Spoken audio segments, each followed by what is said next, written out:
大家好，我就是吐槽烂片250解说电影你在火的老车。这两天吧，有不少朋友让老车说说《庆余年》的正统续作《庆余年2》，也正好是剧呢这两天刚更新完，所以老车今天吧就给大伙剖析一下这《庆余年2》到底拍的怎么样，和前作相比呢，到底是水平下降了还是提升了？当然，为了那些没看过前作的朋友，老车还是要把前作和这剧联系起来，给大伙说一些背景故事。首先看过此剧的朋友应该都知道，《庆余年》这仨字不光在现实中是猫腻儿所写的历史架空小说，而在猫腻儿所写的这个小说里呢，它也是主人公所写的小说。而至于为什么剧中一个普通的大学生张庆要写这本小说呢？那是因为他和他大学老师在文学讨论上发生了一些分歧，就是他的大学老师不让他用现代思想往古代的文学里套。所以说剧中的主人公张庆要想把古代的文学融入现代思想的话，他就必须要找出一个合理的解释。可以说按照以往的小说套路来讲，面对这种情况无非就是两个选择，要么就像《寻秦记》那样让主角穿越回古代，然后用不断的历史事件往剧情里套。可以说这个编法相对来说比较简单一点。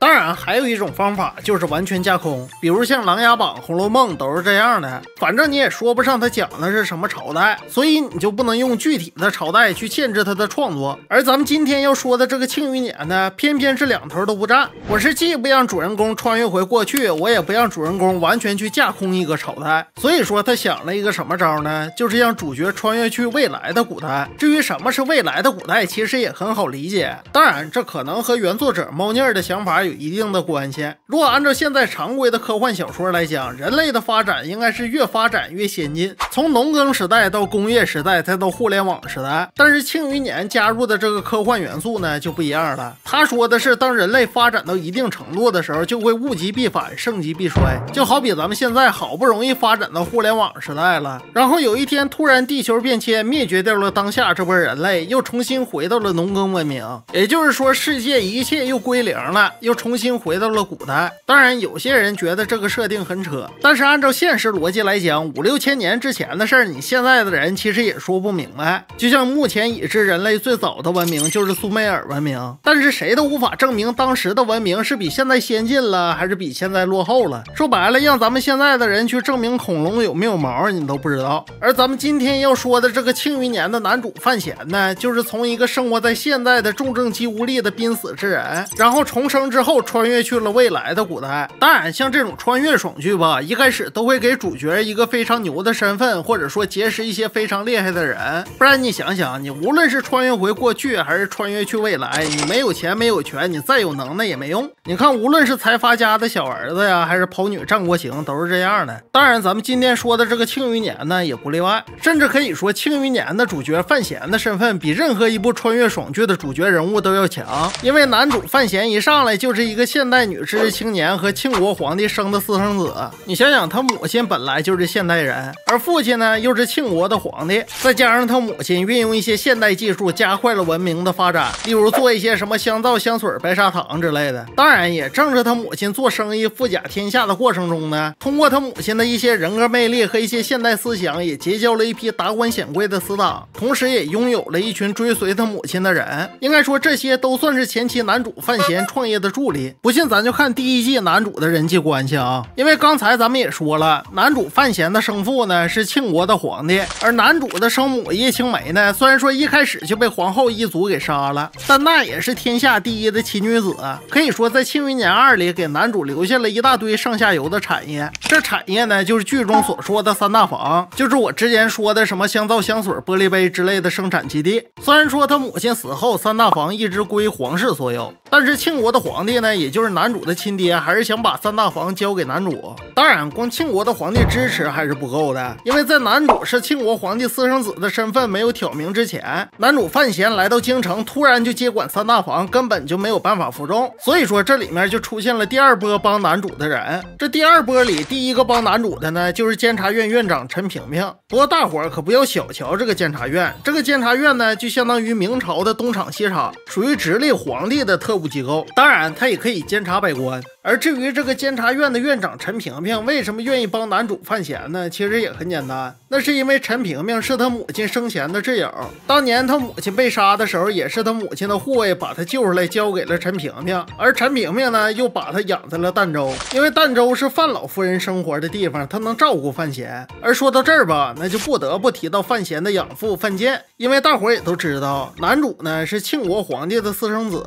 所以说男主的身份也有点见不得光。当然，也有一部分原因是出于保护男主范闲。至于为什么庆国皇帝和陈萍萍那么放心的把男主交给范家，其实也有一定原因的，因为陈萍萍和庆国皇帝还有范建他们仨属于发小。至于为什么他们仨是发小呢？那是因为陈萍萍从小就入宫当了太监，而且一直在皇帝身边伺候着，属于和皇帝一起长大的。只不过后来男主的母亲成立监察院，陈萍萍才当上了监察院的院长。而范闲的养父范建呢，他妈还是皇帝的奶妈。其实大伙从范建的官职都能看出来，皇帝非常重视范家。你想想，范建是户部尚书，相当于现在的财政部部长了，属于管钱的地方。所以说皇帝和陈萍萍把男主交给范家，也是出于对范家的信任。当然，对于范闲来说，光有身份和保护还是不够的。随着时间的推移，范闲一天一天的长大了，他就需要有人教他本领。而说到这儿呢，那就不得不提到男主的两个师傅了。一个是我之前说的，就是男主他妈叶青梅的护卫五竹。当年男主他妈在皇宫里被杀之后，也是这个五竹从皇宫里把男主给救出来的。可以说他的武功都在大宗师之上。你算吧，天下所有人的武功能达到大宗师级别的，也就是有4个。所以大伙你就知道男主的师傅有多厉害了。包括男主的另一个师傅也是，而这个师傅呢，就是陈萍萍派去教男主的。可以说在陈萍萍所领导的监察院里，属于最擅长用毒的，而且对医术也比较精通。这个人呢，就是费建。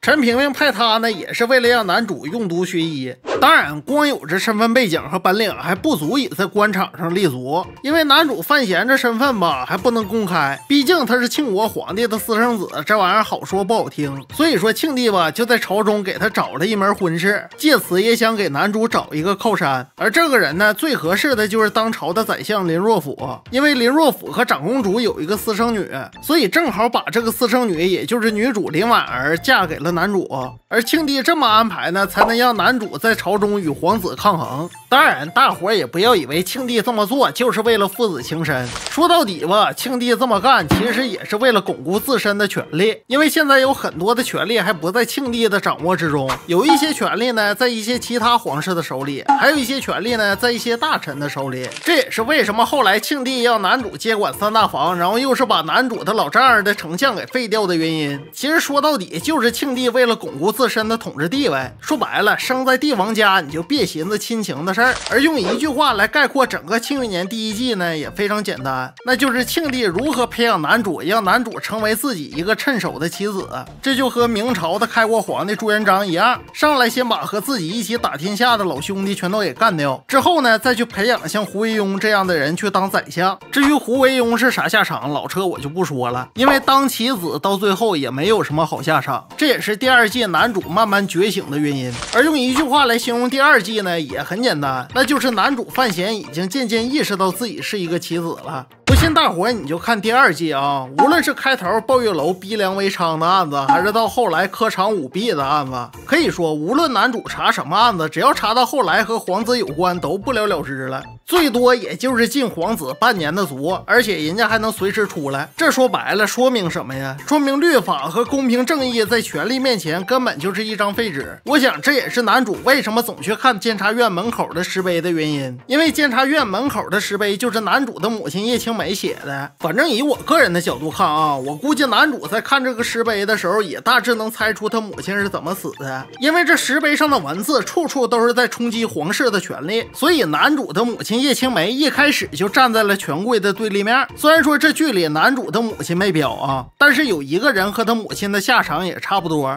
那就是第2季里督察院的御史赖明成。你看赖明成就是作为言官来讲，一个督察院的御史维持公平正义那再正确不过了，但是你看他查案子查到最后和皇子有关，不也不了了之了吗？就算最后赖明成再三进谏，不也换来了庆帝的熟视无睹吗？而且最后不仅熟视无睹，庆帝最后还把他给杖毙了。可以说这些情节范闲都历历在目，也包括第2季结尾的名家。当然由此可见呢，咱们也能预想到第3季的内容，那就是范闲作为一个棋子已经觉醒了，准备要反抗了。而大伙你要听老车说这2季吧，好像感觉这2季的水准都差不多，但是老车可以负责任的告诉你，第2季照第1季差的不是一点半点。首先别的咱不说，这植入广告属实是有点太多了。反正对于别人我不知道啊，但是对于老车这种总看网飞迪士尼的，或者说看过之前第1季的朋友，应该都能清晰的意识到这点。你要说你戏中间的过场植入点吧，我都不说啥了，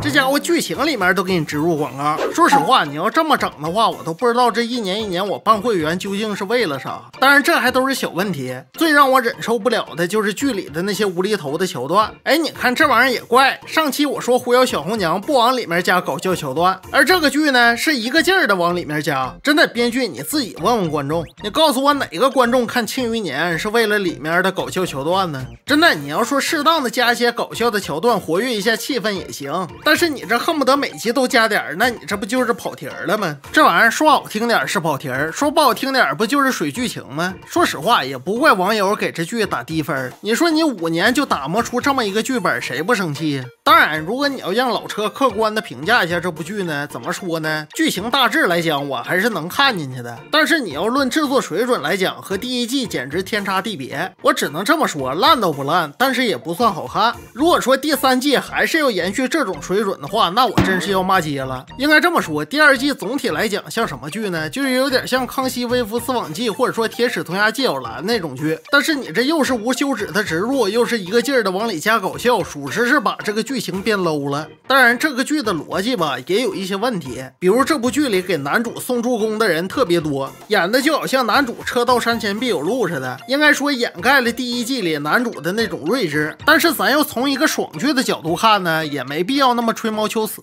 可以说和当年的魏璎珞有异曲同工之妙。反正这个剧怎么说呢，就是看着还行，只能说还是期待一些第3季吧。行了，我是老车，咱们下期再见。